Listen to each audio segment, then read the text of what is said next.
Hello. So I have decided to put out a little video about disability and D&D, both playing as a disabled player, playing a disabled character, answering your questions, that sort of thing, because I went on a bit of a tangent on my session 0 for a new D&D stream that I'm on. So I should probably promote that, shouldn't I? I'm currently on 2 D&D streams. One of them is called Adventures in a Stary. That is every Wednesday at 7 p.m. Eastern Time on twitch.tv/Saint Stella. Hopefully I'll put this all on the screen. And the other stream is one that I've been on for a while, but it's every other Saturday at the same time, 7 p.m. Eastern on Doug the Dragonborn's channel, so twitch.tv/Doug the Dragonborn. I play some pretty fun characters. The Adventures in a Stary stream actually has a face cam, so that's really fun too. Some of the cast and I go like all out for makeup and stuff, which I'm really enjoying. Anyway, I had been planning to make the character for that stream disabled, and although I didn't basically I thought it would be hard. There are wonderful mechanics out there, and I'm going to leave some links in the description for them, but I just thought it would be a lot for my very tired brain to handle. Okay, I've made 2 categories for addressing these questions because I actually got quite a few. The first category will be questions that relate to being a disabled player, and the second category will be questions that relate to playing a disabled character. So the first question I have is, what are the best practices that an ally can do to be more aware of the needs of the other players? What are safe ways to be a helper and not hinder others, I guess? For me, the dog's loud. I've tried to film this like 3 times, so we're gonna deal with it. I would say for me, it pretty much depends on the person and what disability or disabilities they have. So I would say that all games should have some sort of like safety mechanics before they start anyway.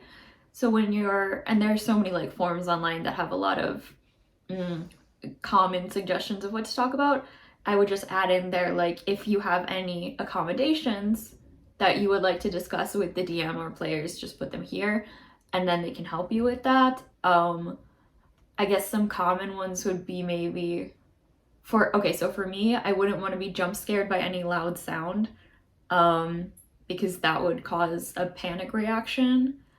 I probably wouldn't be able to do flashing lights very well or super loud noises.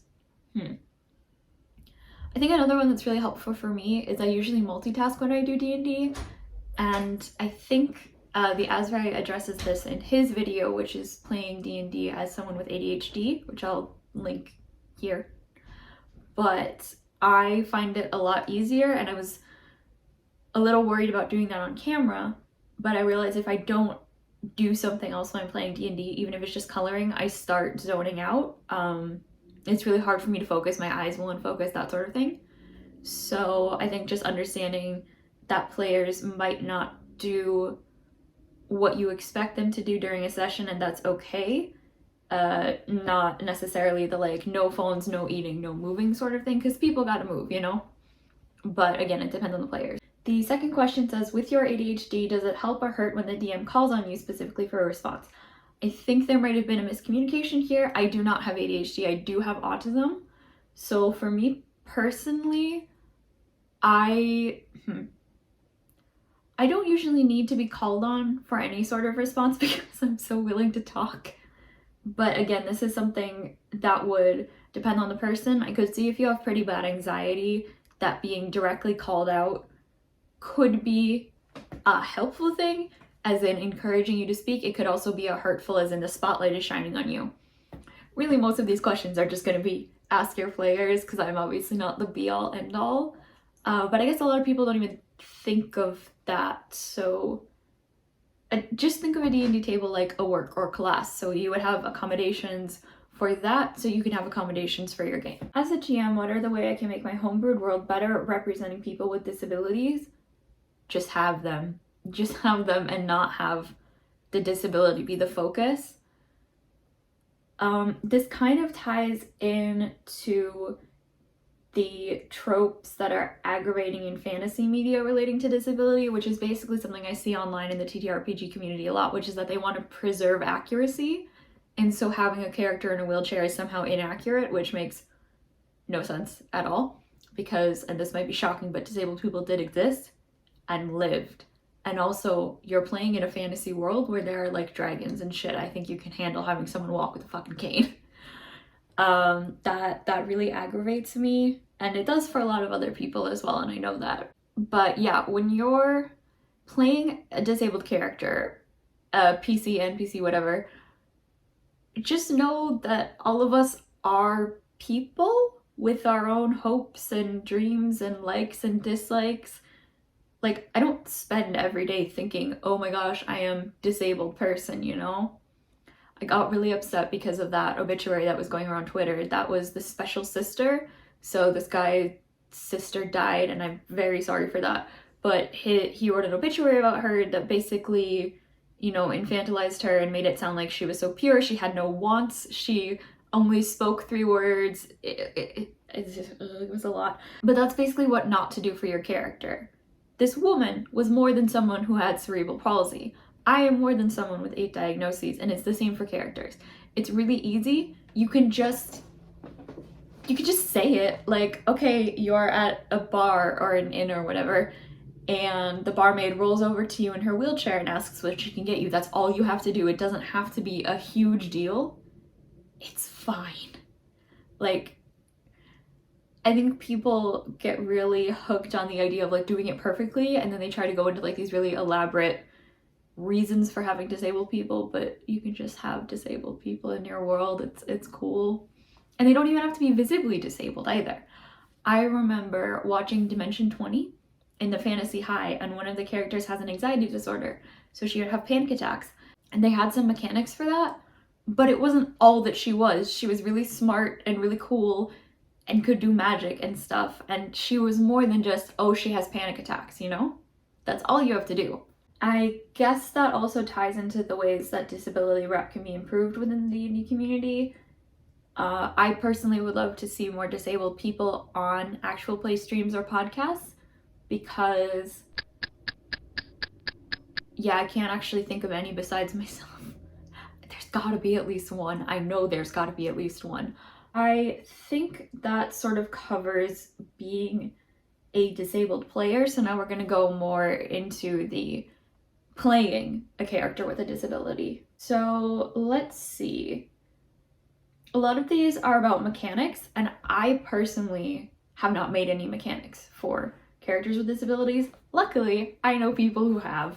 So there's a great website called dnddisability.com, and I have worked with them as a sensitivity reader slash helper, I guess, as someone who read over some of their mechanics. They have mechanics for various conditions for free, and then they have a few that you can purchase as well. So for free, they have ADHD mechanics, autism mechanics, chronic fatigue syndrome mechanics, chronic pain mechanics, postural orthostatic tachycardia syndrome mechanics, that's the one that I worked on, sensory processing disorder mechanics, and the stress point system. As well as mechanics, they also have items and supplements. So there is information on channeling the channel pain feet, joint braces, light painkillers, medical bracelet, message pebble, stim items, and strong painkillers. They also have a lot of disabled NPCs with the character sheets already written out for you. And then if you would like to purchase something from them, they also have a full guide to what they call service mimics. And that is probably the biggest thing that they've made, but basically a service mimic, right? A mimic is a monster that disguises itself. So the service mimics have been written so that they can either be a service animal or a wheelchair. I worked on that as well. So I highly recommend looking at those. They're always working to make new ones. They also have a Patreon, so I'm going to link all of that below. But that's probably your best bet for finding quite a lot of mechanics. When I was doing research for this video, I was Googling it, but there actually isn't as much as you might think. Like, people around the internet have come up with their own sort of homebrewed mechanics for disabilities, but they're different levels of being clear to understand, and also, in my opinion, accurate. So I've only included the two that I would use. Obviously, you're welcome to look for other ones, but this is the ones that I would use. In terms of, somebody asked, D&D has the ASAT's eye. Do you have any suggestions for more common and magical items like this? So the eye is something that replaces an eye that you're missing and you can see things. I would use some of, again, the D&D disabilities items. So they have braces, they have light and strong painkillers, which are healing potions. They have message stones, so that if you're nonverbal, you can use this stone to communicate with people. So you cast the message spell. I don't think there's any limits on it.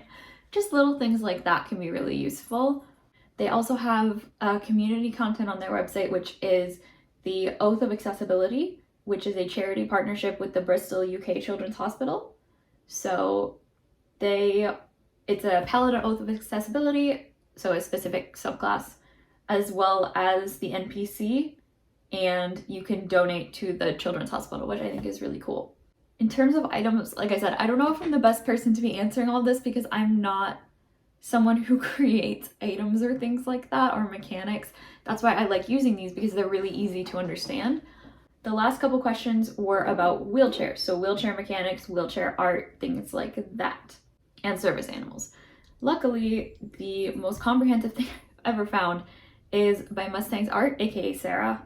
They have a full Google Drive folder called the Combat Wheelchair 3.0. Inside that, they have the stylized version, plain text version, and open dyslexic versions. And they are the creator of the Combat Wheelchair, which is a wheelchair that has been fully created to work in D&D in battle as well as other situations. So I once played a wheelchair using character in one of my other games, and for that we didn't really have mechanics. It was just the chair could do whatever I needed it to do, and otherwise it wasn't a thing, which is fine. But I would really like to experiment with this combat wheelchair at some point because it is amazing. I don't want to give too much away. It is offered for free, but I would feel kind of weird going through the whole PDF.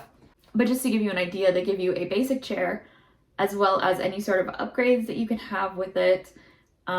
It's considered an extension of yourself, which is something that's very important in real life as well. If you touch a wheelchair user without permission, it's essentially like touching our bodies.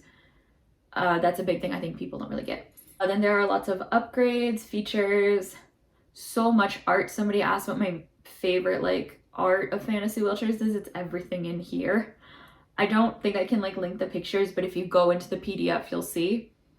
There's also special backgrounds, special subclasses for pretty much any type of subclass that already exists, as well as a whole new race and a whole new class, which I also really want to do. Oh god, it's so pretty. One of the subclasses for wizard actually involves a service animal, so, what do they call it? It's 67 pages long, so do excuse me. It's very comprehensive. This one's so pretty too. And all of the subclasses relate to using a wheelchair. So all of them connect to a wheelchair, right? You don't have to necessarily use a wheelchair to use one, but a lot of them make a lot more sense if you were to use a wheelchair. Aha! So the wizard one is a school of bonds, and that has you bond with a magical creature, and essentially they become your service animal, but also do other really cool things. Other than the service mimic requirements, or what's the word? Not requirements. Stats and things like that, I would say it's really up to you and your DM to figure out what you want to do. Like, if you need a service animal, are you going to allow them to fight with you? Is there a limit on what they can do? Can they only do the sort of thing that your character would do without needing to roll? Would they need to roll if you wanted to do more complicated things? Are they protected from any sort of harm? That one I highly recommend. I don't think anyone wants to kill, an animal. This PDF also features a short story of Sarah's main disabled character as well as some disabled NPCs. And then there's some crediting info and things like that. So I will have this credited. Somebody asked about walking with a cane or a walking stick. For something like that, it would depend on why they used it. I would probably reduce the moving speed a little bit and then maybe work in some other mechanics. So for example, when I used to use a cane, it was because I had POTS. So I would use the POTS mechanics about dizziness and fainting, that sort of thing. If it's more that they have an injured leg or something like that, or a disability related to one of their legs, then you could work around that. It's really up to you, I suppose. I think the more realistic it is, the better. Another thing about the worst trope, I guess, or misconception or representation, kind of all of that, I forgot to mention it before, don't have the disabilities cured. Nobody wants that. Most disabled people feel very, I don't know if attached is the right word, but it's a part of our identity. And to have someone go in and just be like, well, in this magical game, you can be cured because clearly it's you're lesser than. Doesn't feel very good for a variety of reasons. So I would avoid that entirely.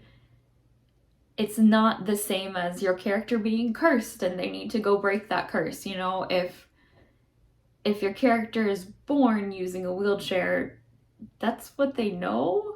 Obviously, it's up to the character's discretion, but I would leave that to the hands of the disabled person playing the character. If you're making an NPC, I wouldn't have like a magical disabled cure thing.